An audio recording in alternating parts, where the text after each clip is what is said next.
Hello, it's Monday, and you had some Psalms to read today, and I picked the shortest one to talk about, but probably the most interesting one of the lot. It's the one where God talks to us.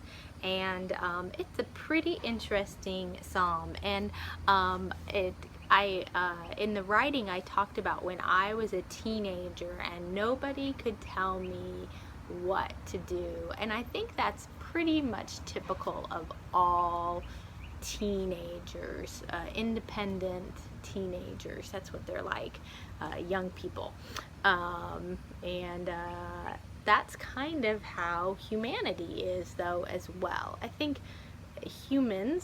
humanity on a whole, like to be independent. I mean, even as an adult, I'm gonna just admit it right now.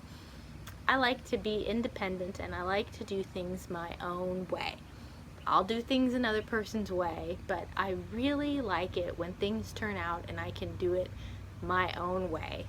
I like to fold towels my own way, things that are in my domain. I like to always sleep on the same side of the bed. I like it when there's a routine and things get to be done the way that I like to do them. Toby likes it when things get to be done the way he likes to do it, so he has his way of doing things too. And when, for whatever reason, we have to change our way of doing things, we sometimes knock heads about it, and then somebody has to be the person who doesn't get to do it their way. Um, marriage is about compromise, though. But we work out those things, don't we?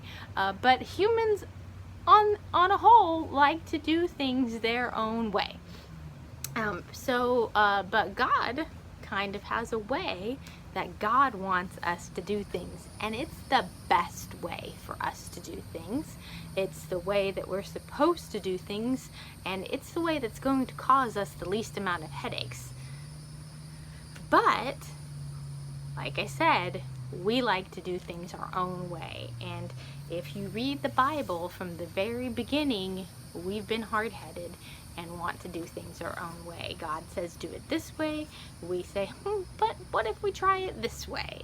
And we go off the path and we do it another way. I wrote that I said that I hope that we're trending upward, though. And because for a long time in the Bible, we do this thing where we'd kind of like do a little bit better, and then we'd like go down, and then we'd like do a little bit better and we'd go down, and we'd do a little bit better and we'd go down, and we're kind of trending downward. But then Jesus came, and Jesus is like, if Adam was the first Adam, Jesus came and was like the second Adam. So Adam was the first human, had the chance to be perfect, but then they weren't. Adam wasn't perfect, and so then Jesus came and lived that perfect human life, because Jesus was fully divine, but he was also fully human. And so Jesus showed us what a perfect human life looked like. And so we're supposed to model our lives after Jesus. We're supposed to look at the way Jesus lived his life, and we're supposed to try to be like Jesus. We're supposed to model our lives after this second Adam. First Adam didn't do so well, wanted to do things his own way. Second Adam, Jesus, modeled his life in the correct way. He was a servant and did things the way God wanted him to do it. So that's the way we're supposed to do it. So we're hopefully trending up, because hopefully we're being good Wesleyans, and we're striving towards perfection. Now, we're not perfect, so we often stray off the path. We often miss the mark, and thank goodness for grace and forgiveness that every morning we can wake up and we get to try again. The things that God said, though, are things that we need to listen to, because it talks about our stubborn desires and living according to our own ideas. And so we need to listen to that and say, ooh, that's good critique, not just of the ancient Israelites, but that's good critique of us today, because humans are humans in all time.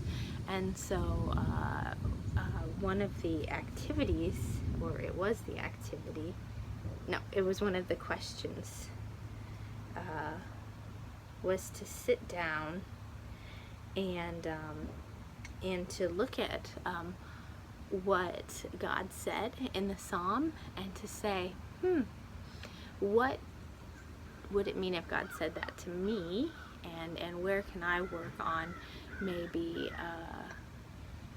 changing some things in my life today, tomorrow, and working at striving to hit that mark that God is planned for me, because God has good things planned for us if we'd stay on the mark. Just like when we were teenagers, our parents really had good intentions for us when they were trying to tell us how to do things in the easier way, but we were so hard-headed and we insisted on doing things in our own way, and really causing ourselves a lot of heartache and lost time. I don't know about you guys, but that's what I did to myself when I was a teenager.